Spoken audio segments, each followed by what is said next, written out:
अनुग्रह के लिए हम प्रार्थना करेंगे और साथ ही साथ में बेटा क्या नाम है बेटे का एक और क्या है? हाँ केविन और नहीं आज एक और हाँ हम उनके हम प्रार्थना करेंगे परमेश्वर की दया ओके कोई और है नहीं है तो हम प्रार्थना करें। महान जीते अनुग्रहकारी पिता परमेश्वर आपके नाम को हम धन्यवाद देते हैं पिता पुनः एक बार फिर से आपकी संगति के लिए दया के लिए अनुग्रह के लिए कि पिता परमेश्वर को संभालने वाला परमेश्वर है और पिता तेरे द्वारा पिता परमेश्वर अनेक बातें संभव होती हैं पिता चाहे उम्र के किसी भी प्रणाव में क्यों ना हो पिता आपने बेटी को संभाला इस बात का धन्यवाद के रूप में रहते हैं पिता परमेश्वर प्रार्थना करते हैं सुन की बेटी के लिए पिता आपने इसे चंगाई प्रदान किया इस बात को धन्यवाद के रूप में रखते हैं और पिता आपका सामर्थ्य वचन आज हमारे बीच में पिता सामर्थ्य रूप में मिला जाता है उसे सीखने समझने पिता हम उसको पिता परमेश्वर ग्रहण करने पाए और आत्मा के पिता परमेश्वर भागी में और पिता परमेश्वर तेरे प्यारे की सहभागिता में हम जुड़ने पाए इस बारे में प्रार्थना करते हैं उद्धारकर्ता प्यारे बेटे फिर यीशु मसीह के नाम से मांगते हैं सुने कबूल के जिस प्रार्थना की को आमीन आमीन। आपका हमारे बीच में संबंधित बात पढ़ा जाएगा वो है मत्ती की पुस्तक उसका 25वां अध्याय और 21वां पद मत्ती की पुस्तक उसका 25वां अध्याय और 21वां पद यहाँ इस प्रकार से लिखा मैं पढ़ देता हूँ आपके हमारे मन में जो वचन मनन के रूप में ठहराया गया है मत्ती की पुस्तक उसका 25वां अध्याय और 21वां पद क्या लिखा है मैं आपके लिए पढ़ देता हूँ। उसके स्वामी ने उससे कहा धन्य है हे अच्छे और विश्वास योग्य दास तू थोड़े में विश्वास योग्य रहा मैं तुझे बहुत वस्तुओं का अधिकारी बनाऊंगा अपने स्वामी के आनंद में सहभागी हो। बराबर यहाँ पे हम टैलेंट्स या थोड़े के बारे में दृष्टांत के बारे में देखते हैं जिसके पास में जिस मालिक ने उसे 5 दिया था 5 सिक्के दिए थे भाई तू रख इसको अपने हिसाब से उपयोग करना उसने 5 को डबल कर दिया और 5 अपने स्वामी को दे दिया ठीक है ना। तो स्वामी क्या बोलता है धन्य है विश्वास योग्य दास ठीक है। फिर उसके बाद जो दूसरे के पास जाता है जिसको 2 गुणे दिए थे जिसको 2 सिक्के दिए थे उसको उसने 2 गुना और करके दिया तो उसको भी बोलता है धन्य है विश्वास योग्य दास। अंतिम दास तीसरा दास है ना जिसको 1 दिया था 1 सिक्का दिया था उसने क्या किया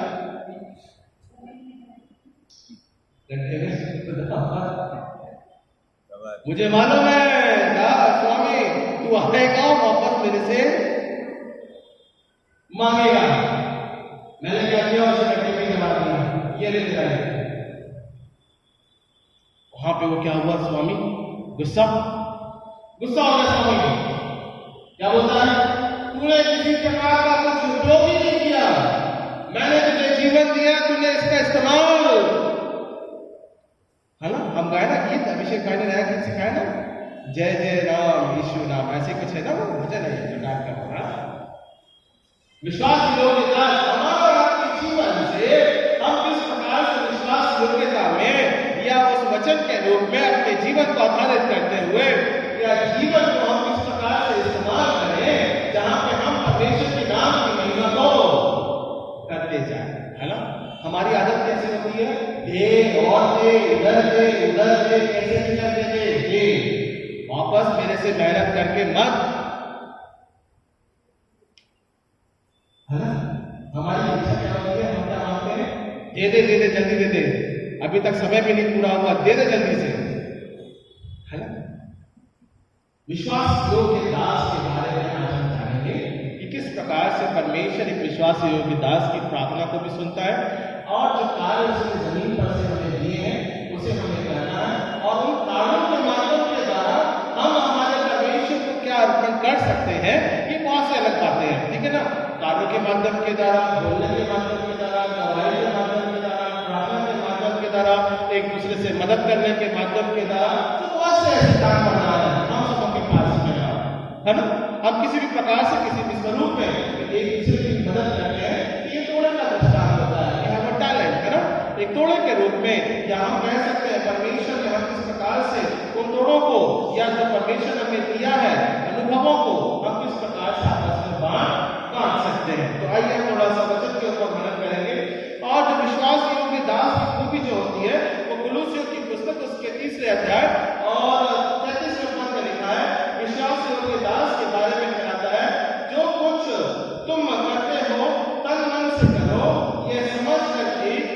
मनुष्य के लिए नहीं, परंतु किसके लिए कर रहे हो? किसके लिए करते हो? किसी मनुष्य को दिखाने के लिए नहीं, बल्कि किसके लिए करते हैं? हमारे हेलो, हमारा जीवन का चलना उठना फिरना बैठना हर एक बातें हमें हमारे परमेश्वर के विश्वास योग्य कार्य के बारे में चलाती है। तो एक विश्वास योग्य दास क्या होता है?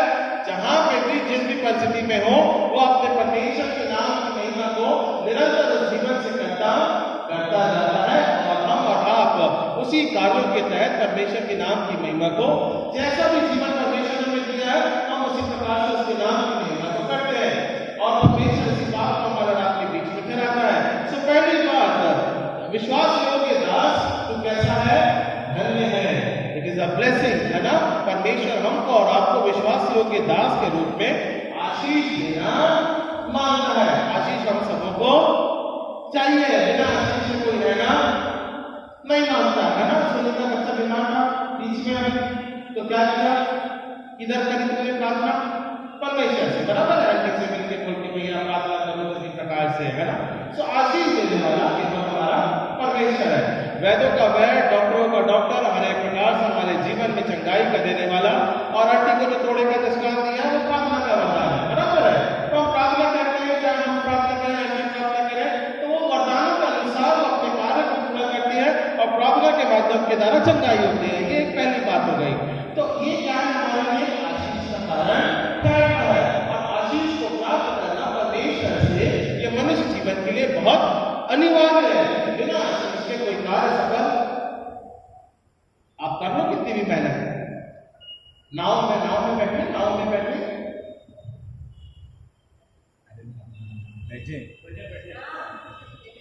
ना नाव में, और मान लो अगर छेद वाली नाव हो तो सीधा अंदर गए काम, है ना? तो आशीष होना चाहिए, बहुत जरूरी है। छेद वाली नाव में बैठे गए, बिना आशीष के जीवन सफल नहीं हो सकता। आप एक किनारे से जीवन की एक छोर से लेकर के दूसरे जीवन की छोर तक आप पहुंच नहीं सकते जब तक परमेश्वर की करुणा और उसकी दया और आशीष आपके जीवन में नहीं होती है ना? अभी तो हमें उम्र में चल रहा है, अभी तो मैं 42-45 साल का हूँ, आंटी पूरी कंप्लीट कर रही है, वो अपनी दौड़ पूरी कर रही है, नहीं डबल मुझसे दौड़ पूरी कर रही है। ये आशीष का कारण है। परमेश्वर ने आयु, जीवन, उम्र, अनुग्रह सब दिया है। अपन होते तो बाबा 60 में निपट जाते हैं, इतना दौड़ नहीं सकते। ये परमेश्वर का आनंद है। सो वरदान है, एक आशीष है, अनुग्रह है। अपने वरदान को इस्तेमाल करो और परमेश्वर हर एक प्रकार से आशीष को बनाएगा, चाहे जीवन की उम्र या पड़ाव में किसी प्रकार से हो। उसके वरदानों को हमें इस्तेमाल करना है और उसी के साथ विश्वास योग्यता की दौड़ को हमें पूरी करना है। यिर्मयाह की पुस्तक क्या बोलती है? पढ़ दीजिए भाई, जल्दी से पढ़ दीजिए क्योंकि पकड़ निकाल नहीं पाएगा कोई। यिर्मयाह की पुस्तक उसका 17वां अध्याय और 17वां पद क्या लिखा हुआ है, मैं आपके लिए पढ़ देता हूं जब तक वो इस बात को यहाँ पे रखते हैं। मुझे ना घबरा, संकट के दिन तू ही मेरा शरण स्थान है। हे यहोवा, मेरी आशा टूटने ना पाए, मेरे सताने वालों की ही आशा टूटे, उन्हीं ने की विस्मत कर, परंतु मुझे निराश से बचा, उन पर विपत्ति डाल और उनको चकनाचूर कर दे, है ना? परमेश्वर मुझे बचा, मुझे संभाल, चाहे विरोधी कितना भी विरोध क्यों ना करता रहे, परमेश्वर तो भले उन्हें समाप्त करने वाला परमेश्वर है, पर बचाने वाला कौन है हमारा? उस विपत्ति से, विरोध से और विद्रोह से परमेश्वर हमारा बचाने वाला परमेश्वर है। दया का धनी है। यिर्मयाह की पुस्तक उसके 17वें अध्याय और 17वें पद में यिर्मयाह वहां पे प्रार्थना करता है, अपने लोगों के लिए प्रार्थना करता है, इजरायली लोगों के जीवन के लिए वो प्रार्थना करता है, कलीसिया के लिए वो प्रार्थना करता है और कहता है कि अब मेरी आशा कभी टूटने ना पाए। परमेश्वर मेरे जीवन में जो आशा है वो मेरे प्रभु यीशु मसीह पे आशा है, और हमारी वो आशा मसीह में पूरी होने पाए, या दौड़ को हम मसीह में पूरी करने पाए, वो कभी टूटने या अधूरी ना होने पाए, है ना? तो परमेश्वर से ऐसी आशीषों के लिए प्रार्थना करो, ऐसे दानों वरदानों के लिए प्रार्थना करो कि परमेश्वर आपकी आशीष मेरे जीवन के ऊपर सदा सदा और सदा बनी रहने पाए, है ना? ये पहली बात हो गई। दूसरी बात क्या होता है? परमेश्वर का वचन हमको और आपको यहाँ पे परमेश्वर के जीवन के रूप में हम देखने पाते हैं। क्या लिखा है? जो विश्वास योग्य दास होता है वो एक अच्छे दास की योग्यता के बारे में ठहराता है ना, योग्य कार्य करने के बारे में ठहराता है। आपको और हमको परमेश्वर ने बोलने का वरदान दिया है, चलने का वरदान दिया है, प्रार्थना करने का वरदान दिया है, ये तमाम योग्यताएं हैं, है ना। अभिषेक भाई गा रहे बजा रहे हैं, वो योग्यता का वरदान है। सो योग्यता जो है वो परमेश्वर हर एक मनुष्य को देता है, क्योंकि बुद्धि का देने वाला हमारा परमेश्वर है। बुद्धि रहेगी तो हम योग्य रूप में कार्य को कर सकते हैं और योग्यता के द्वारा परमेश्वर के नाम की महिमा को हम पूरा कर सकते हैं, चाहे वो शिक्षक के रूप में हो, चाहे वो डॉक्टर के रूप में हो, चाहे वो नर्स की उसके द्वारा हो। परमेश्वर ने हर एक को क्या किया है, अपनी योग्यता के रूप में बनाया है और उसे इस्तेमाल किया है। तो योग्य बनना बहुत जरूरी है। इस बात को अगर हम समझेंगे तो रूथ के जीवन को अगर हम देखें, रूथ की पुस्तक हमें मिलता है, रूथ की पुस्तक हमें इस बात को ठहराती है। रूथ कैसी थी? रूथ जो थी वो प्रार्थना की विश्वास योग्य दासी थी और उसने अपने लोगों के लिए प्रार्थना करी। मैं कुछ बातों को पढ़ देता हूँ। रूथ की पुस्तक उसका दूसरा अध्याय और 12वां पद। रूथ की पुस्तक उसका दूसरा अध्याय और 12वां पद न्यायों की पुस्तक के बाद में आता है, स्टार्टिंग से देखेंगे हम। तो रूथ की पुस्तक उसका दूसरा अध्याय 12वां पद।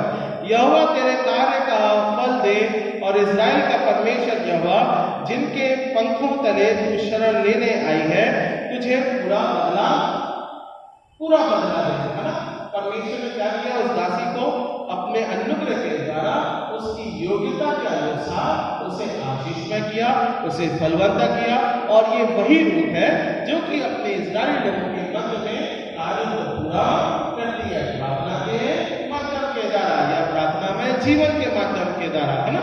सो यहाँ पे हम और आप, चाहे वो स्त्री हो चाहे वो पुरुष हो, परमेश्वर ने हर एक को क्या बनाया है, योग्य बनाया है, सामर्थ्य बनाया है। आप ये मत समझो कि मैं महिला हूं तो मेरे पास में कम ताकत है और या मैं पुरुष हूं तो मेरे पास में ज्यादा ताकत है, ऐसा नहीं है। परमेश्वर ने आपको और हमको क्या किया है, एक समानता के रूप में हर एक सामर्थ्य के कार्य को करने के लिए ठहराया है। अभी जो ये है सोनी है, वो 3 बच्चों को संभालती है, मैं एक भी नहीं संभाल पाता बराबर से, पता नहीं कैसे संभालती है ना। तो योग्यता है उसको संभालने की, है ना। तीनों को संभालना, अभी पता नहीं कितने जिद करते होंगे, किसी को बिस्किट चाहिए, किसी को दूध चाहिए, किसी को लस्सी चाहिए, नहीं कहाँ संभालते हैं नहीं मालूम, पर मैंने समझ लिया वो योग्यता है उसकी। मेरी बात समझ में आ रही है? आप एक चीज का उदाहरण है ना। तो परमेश्वर ने आपको और हमको क्या बनाया है, योग्य बनाया है हर एक कार्य करने के लिए, हर एक कार्य को समझने के लिए, हर एक कार्य को पूर्ण करने के लिए परमेश्वर ने क्या किया है, सामर्थ्य प्रदान कर रही है। अभी अभिषेक भाई जो है वो बच्चों के बीच में पढ़ाते हैं, जवान बच्चों के बीच में पढ़ाते हैं। अभी जवान बच्चों के बीच में पढ़ाना वो एक सरल का काम है, बराबर है। कभी छुट्टी ले लेते हैं, कभी गायब हो जाते हैं, कभी झूठ बोल देते हैं, कभी घूमने निकल जाते हैं। आ तो कॉलेज रहे हैं पर बाहर, है ना। ये सबके साथ होता है, मेरे साथ भी ऐसे हुआ, मैंने भी किया। घर से निकला हूं, पहुंच कहीं और समय कहीं और बिताया है। टाई खोल दी और बचाने के लिए ठीक है। तो योग्यता सबको दी गई है ना। आज परमेश्वर हमको और आपको कहीं ना कहीं किसी ना चीज के लिए इस्तेमाल करता है। आज परमेश्वर हमको और आपको किसी न किसी वरदान के लिए इस्तेमाल करता है। जो वरदान, जो तोड़ा परमेश्वर ने आपको दिया है, उसी के तहत अपने जीवन को हम रखने पाए, उसी के तहत परमेश्वर अपने जीवन को हम बनाने पाए। परमेश्वर की सामर्थ के बारे में हम यहाँ पे देखते हैं, रूथ के जीवन के बारे में हमने देखा। तीसरी बात जो है, परमेश्वर के वचन के रूप में हमको और आपको इस बात को कहती है कि विश्वास योग्य दास परमेश्वर के अधिकार के रूप में कार्य को करता है। परमेश्वर ने अधिकार दिया है, एक विश्वास योग्य दास को परमेश्वर ने क्या दिया है, एक अथॉरिटी दिया है, एक अधिकार दिया है, और वो अधिकार कभी भी इस्तेमाल दुरुपयोग नहीं करता। इस बात का सच्चा और बढ़िया उदाहरण दानियल की पुस्तक में हमें मिलता है ना। राजा का वो क्या हुआ, वहां पे वो रहता था, किसी प्रकार से वो मदद करता था। राजा ने उसे वहां पे दूसरे के लोगों के कहने पे शेरों की मांद में डाल दिया। लोगों ने उसे फंसा के उसे शेरों की मांद में डाल दिया। बोला बीच में बराबर से सुनता नहीं, प्रार्थना नहीं करता है, अपनी प्रार्थना करता है, तेरी प्रार्थना नहीं करता है, तेरे को सर नहीं झुकाता है, शेरों की मांद में डाल दिया। प्रार्थना करता है, शेरों की मान में भी रहता है। The authority has been given by the Lord, चाहे वो इंसान हो चाहे वो जानवर हो। शेरों को परमेश्वर ने बोल दिया कि खाना, एक बाल भी शेरों ने उसने खाया, छुआ तक नहीं, है ना? That is the authority। जब जानवर सुन सकता है तो हम मनुष्य हो गए, हमारे पास में कान भी है और दो पाँव का भीतर भी है। हम परमेश्वर की नहीं सुनते। आप परमेश्वर को बताओ, परमेश्वर का वचन अगर जानवरों के बीच में आ जाए वो तुरंत ऐसा काम करेंगे। हम उसकी आवाज सुनने के लिए कई वर्षों लग जाते हैं, परमेश्वर की आवाज को तुरंत सुन लेते हैं। ये जानवरों को अनुभव भी है, हर एक चीज को वो पहचान लेंगे, किसके शब्द को सुनना, किसके शब्द को नहीं सुनना। हम में वो खूबी है कि हम पहचानते हुए भी उसको मना कर देंगे, और ये हमारे दुर्भाग्य का है। दानियल के जीवन से हमें सीखने को मिलता है। दानियल की पुस्तक उसका 6वां अध्याय और 36वें पद में अगर हम देखें तो यहाँ पे क्या लिखा है, राजा क्या करता है, उसे शेरों की बात में डाल देता है। दानियल की पुस्तक उसका 6वां अध्याय और उसके 26 से 27 पदों में हम देखेंगे। मैं एक आध दो पद ही पढ़ देता हूँ ताकि आपको समझ में आ जाए कि मैं वचन में से किस प्रकार से बता रहा हूँ। मैं ये आज्ञा देता हूँ कि जहाँ जहाँ मेरे राज्य का अधिकार है वहाँ के लोग दानियल के परमेश्वर के सम्मुख कांपते और थरथराते रहें, क्योंकि जीवता और युगानुयुग तक का रहने वाला परमेश्वर वही है। उसका राज्य अविनाशी है और उसकी प्रभुता सदा स्थिर रहती है ना? पर उसने क्या किया, राजा ने क्या बोला, देखो ये दानियल जिससे प्रार्थना कर रहा है वो ऐसा परमेश्वर है जो कि जानवर को भी उसने शांत कर दिया। उस परमेश्वर के आगे तुम सभी लोग उसकी सुनो, ऐसे परमेश्वर से तुम प्रार्थना करो और दानियल के समान प्रार्थना करो। सो परमेश्वर हमको एक अथॉरिटी देता है, अधिकार देता है, ताकि हमें उस अधिकार का उपयोग नहीं करना है, बल्कि उससे हमें प्रार्थना के साथ में, निवेदन के साथ में रहना है और उसकी सहभागिता में अपने जीवन को रखना है। तो ये दोनों के दृष्टांत के रूप में परमेश्वर हमको अधिकार के रूप में कराता है। चौथी बात, अपने स्वामी के आनंद में हमें सहभागी होना है ना? परमेश्वर ने जो आनंद हमें दिया है उसके हमें सहभागी, to be in his fellowship. परमेश्वर का वचन क्या बोलता है, मत्ती उसके 25वें अध्याय और 21वें पद में बोलता है, और क्या लिखा हुआ है उसके 25वें अध्याय और 21वें पद में लिखा है, उसके स्वामी ने उससे कहा, धन्य है हे अच्छे और विश्वास योग्य दास, तू थोड़े में विश्वास योग्य रहा। हमारे पास में बहुत होते हुए भी हम आनंद हम कुड़कुड़ाते ज्यादा है, क्योंकि हमारे क्या है, खर्चे ज्यादा है और income we need to limit ourselves, है ना? अगर 10 रुपए है तो हमें 10 रुपए के हिसाब से अपने महीने को गुजारना बहुत जरूरी है। we need to limit ourselves। मसीह जीवन का यही एक कार्य है, सहनशीलता, जिसे हम कहते हैं, आपसे कोई कहने बोला था, समझ के द्वारा, सहनशीलता के माध्यम के द्वारा हमको और आपको किसी जीवन को इसी प्रकार से जीना बहुत जरूरी है ना? समझ परमेश्वर ने हमें दी है, उसको सदुपयोग के साथ में हम जीवन के रूप में हमें कार्य करना बहुत जरूरी है। सुधन्य है कि विश्वास योग्य दास, तो थोड़े में अपनी विश्वास योग्यता को बनाए रखा है ना? सो अगर हमारे पास में थोड़ा है कोई बात नहीं है, परमेश्वर ने जितना दिया है उसी में हमें आनंद और धन्यवाद देना है। हाँ, ये हमें प्रयास करना है कि हम उस थोड़े से अपने जीवन की यात्रा, जीवन से हम किस प्रकार से बचा सकते हैं या आगे और बढ़ सकते हैं। ये हमारे लिए जीवन की आनंद की एक बात है ना? तो ये आनंद की बात है कि परमेश्वर अगर हमें जो देता है उसी को हमें संभाल के रखना है, बढ़ाना है और उसकी विश्वास योग्यताओं में बढ़ना है। तो ये 4 बातें हैं परमेश्वर अपने वचन के द्वारा, दोनों के माध्यम के द्वारा ठहराता है, विश्वास योग्यता के रूप में या हम थोड़े रहने के रूप में, या परमेश्वर से हम प्रार्थना करने के माध्यम के द्वारा, या उसकी आज्ञा के प्रार्थना के रूप में बढ़ने के माध्यम के द्वारा, या अथॉरिटी जिसे हम कहते हैं अधिकार के माध्यम के द्वारा परमेश्वर हमें विश्वास योग्य बनाता है। और जब हम उसके साथ में आत्मिक संगति करते हैं, ये उसकी विश्वास योग्यता है जब हम उसके साथ देह और लहू में सहभागी होते हैं। बड़े विश्वास से आए, उसकी विश्वास योग्यता के साथ में जुड़े, ताकि हम सब उसकी ब्याह में एक साथ मिलकर पापों की क्षमा के माध्यम के द्वारा वो आनंद को प्राप्त करें जो कि उसने आत्मिक जीवन के लिए आनंद हमारे लिए चलाया है ना। से विश्वास योग्य दास के रूप में हमको और आपको सीखने को मिलता है। आइए हम प्रार्थना करें। महान और जीते रहने वाले काले पिता परमेश्वर, आपके नाम को हम धन्यवाद देते हैं पिता।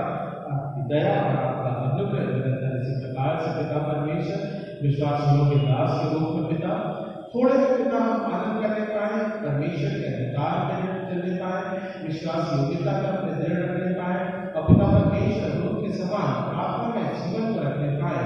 हम इस बारे में हम प्रार्थना करते हैं। राजाओं का राजा प्रभु का प्रभु पिता परमेश्वर दया करते हैं पिता, अनुग्रह के द्वारा हमारे अपने जीवन की अगुवाई कर और इस ब्याह के समय के तहत पिता परमेश्वर तो अपने आत्मा से हम छुआ इस पर उद्धार करता प्यारे बेटे प्रभु यीशु मसीह के नाम से हम मांगते हैं। सुने कबूल कीजिए इस प्रार्थना को। आमीन।